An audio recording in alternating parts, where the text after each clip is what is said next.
انګلستان پر افغان لوبډلو د شپږیزو ریکارډونه جوړ کړل. سلام مینه ګرانو دوستانو، وخت مو په خیر. د ویډیو د مخه زموږ چینل در سره خامخا سبسکرایب کړئ. د کرکټ نړیوال جام په طرز کې تر ټولو غوره لوبډله انګلستان پر افغان توپ اچوونکو د شپږیزو باران جوړ کړ چې په مرسته یې ټول پخواني ریکارډونه مات کړل. په یاده لوبه کې انګلستان لوبډلې د جوني بریسټو او جوی روډ په نیمه سلیزو او د لوبډل مشر ایون مورګن په زړه پورې چټکې سلیزه په ټاکلو 50 اورونو کې 398 منډې ستر هدف وټاکه چې یوازې په وروستۍ 10 اورونو کې 142 منډې جوړې کړې. انګلستان په دې لوبه کې ټولې 15 شپږیزې وهلې چې د 4 شپږیزو خپل پخوانی ریکارډ یې هم مات کړ. دوی په یو ورځنۍ لوبه کې د زیاتو شپږیزو وهلو ریکارډ ثبت کړ.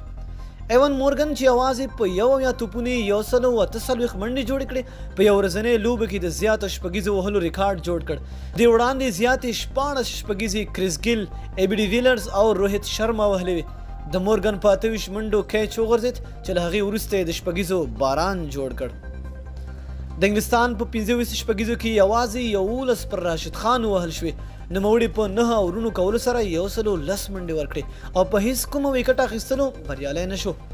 راشد خان په نړیوال جام کې د زیاتو منډو ورکولو جیسن هولډر ریکارډ هم مساوي کړ. دویم زیاتې منډې ورکوونکي لوبغاړي دولت زدرانو چې په 10 اورونو کې 15 اتیا ورکړې او 3 لوبغاړي وسوځول.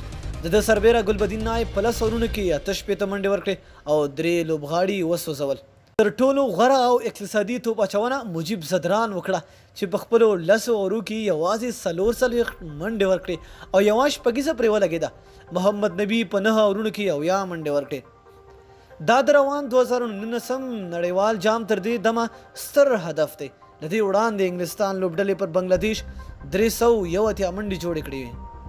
د نړیوال جام زیاتو منډو ریکارډ د آسټرالیا لوبډلې سره دی چې په تیر نړیوال جام کې پر افغان لوبډلې جوړ کړی و.